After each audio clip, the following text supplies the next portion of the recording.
In this video, you'll learn how to hide specific sections on your web page. Starting from the main dashboard, go ahead and select whichever website you're currently working on. Now you might be just working on one, but depending on your plan, you might have multiple websites.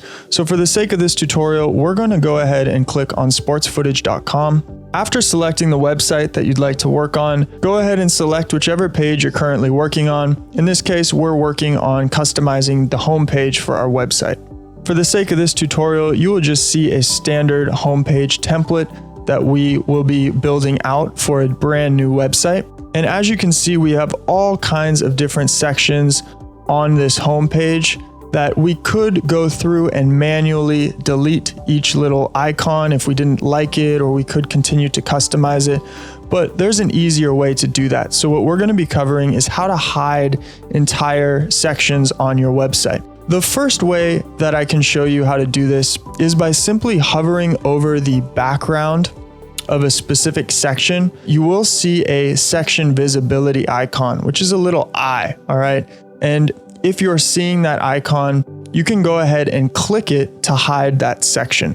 All right, so simply by clicking on this eye, we can hide this section. And after clicking that icon, you will see that that section is completely gone. All right, we cannot see that section on our website. Now, if we did that by accident, or we do want to kind of see a master list of all the sections on our website, which ones are visible and which ones are not, we can come up to the top menu bar on the right-hand side of the screen where it says Other Links.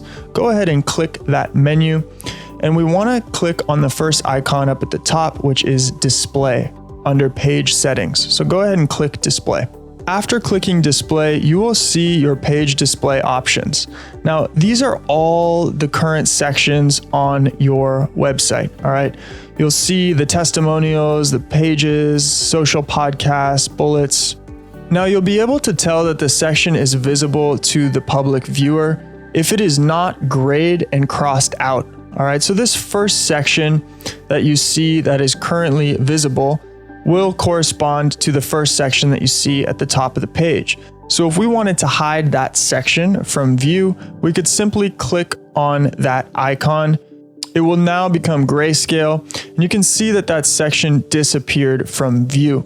The next section that we see is our bullet set 3, all right, which will now correspond to the next section that you see. If we wanted to hide that, you simply repeat the process. We could click on that eye, and now the next section is the testimonies. You can go ahead and individually hide specific sections if you would like, or you can come up to Other Links and look at your display page option settings, and you can go, scroll down and choose to either view or hide specific sections of your website. Now you might be asking, why is this important? Well, if you are launching a new product or service and you want to start customizing and creating specific sections for that on your website, well, you can do that and have them ready for launch, but just hide them periodically, for the months leading up to launch, and then you can choose to display them at any point in time that you want. After clicking save, your changes will be made, and any sections that you either chose to unhide or hide will be saved, and you can continue customizing your website.